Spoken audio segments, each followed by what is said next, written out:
ღვთის წინაშე რა თქმა უნდა ყველა თანასწორია, ღვთის წინაშე ყველას თანასწორობა არ ნიშნავს ერთი მეორისადმი თანასწორობასაც. ღვთის წინაშე თანასწორია ყველა ანგელოზი 900 რა თქმა უნდა, მაგრამ ანგელოზთა შორის არის იერარქია. ჩვენ ახლა ასეთი კითხვა რომ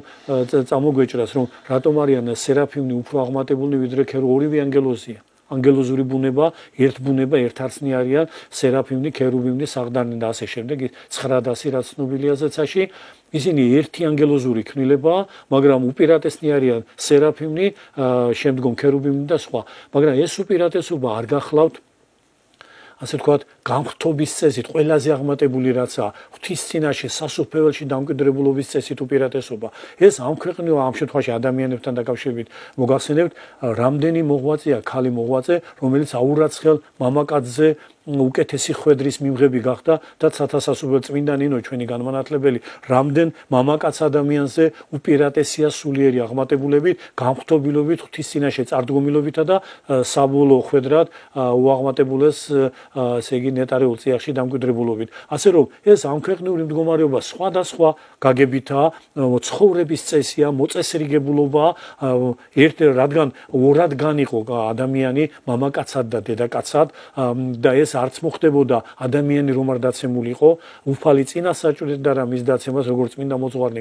გვასწავლიან და ამ დროს უფლის კურთხევა გაცემულია რომ ადამიანი უნდა გამრავლდეს დაცემის შესაბამისი გამრავლებითი საშუალებები და პირობები ექნება ადამიანს ის სქესობრივად განიყოფება მამაკაცად და დედაკაცად რომ უფლის კურთხევა აღსრულდეს მაგრამ ღვთის წინაშე არცა მამაკაცება არცა დედაკაცება ეს მხოლოდ ამ ქვეყნიური განყოფანია კიდევ ერთხელ ვამბობთ რომელსაც იმ თავარი მიზნისთვის არანაირი მნიშვნელობა არ აქვს ანუ ცხონებისთვის და რადგან მამაკაცი ამ ქვეყნად თავისი მდგომარეობით უპირატესად წარმოჩნდება და ეს უპირატესობა გარედან გვეჩვენება რაღაც ასე ვთქვათ პრივილეგიად. სინამდვილეში გარკვეული უპირატესობა აუცილებლად გულისხმობს დიდ ვალდებულებასაც. მე თუ უპირატესობა მომეცა ღვთისგან, ვალდებულებაც მომეცა, ისე როგორც მამაკაც აქვს დიდი ვალდებულება იმისა, რომ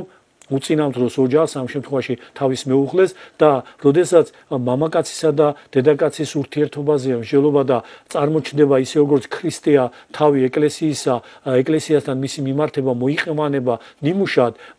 და მაგალითად ხაზგასმა რაზია დედაკაცი როცა უნდა დაემორჩილოს მამაკაც ჩვეულებრივ ამაში ხედავენ მამაკაცის უპირატესობას აქ საეკლესიო სწავლება მკვეთრად ხაზგასმულია რომელ მამაკაც რომელ ქმარს ემორჩილება ის ემორჩილება იმას რომელიც თავს გასწირავს თავისი მეუღლისთვის რომელიც ყოველივეს დადებს რომ თავისი მეუღლე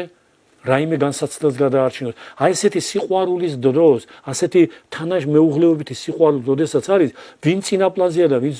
უკანაპლაზია, არავითარი მნიშვნელობა მათ თავთავისი ფუნქციები აქვს, ქალს უდიდესი ფუნქცია აქვს და ეს ყოფითი დამორჩილებულობა მამაკაცისადმი, რაც ცხოვრების წესია და სავალდებულოა და ღვთისგანგება ვლინდება,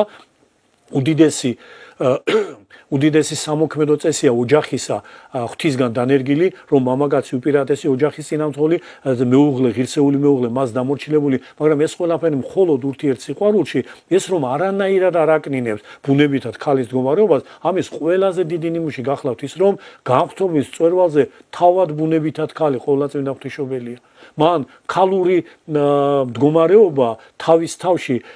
ესე იგი, რა თქმა უნდა, სრულად დაიცვა ხორჩი რომ იყო, ის ჭეშმარიტი ქალი გახდა, მაგრამ განხრთობის მწვერვალზე ავიდა, ასე რომ ოდნავადაც ვერ დააბრკოლა განხრთობილობის ხარისხი და სიმაღლე ყოვლადწმინდა ღვთისმშობელში იმან რომ ის ქალი გახდა. ქალობა და მამაკაცობა ყოფითი განყოფანია, არანაირი ცხონების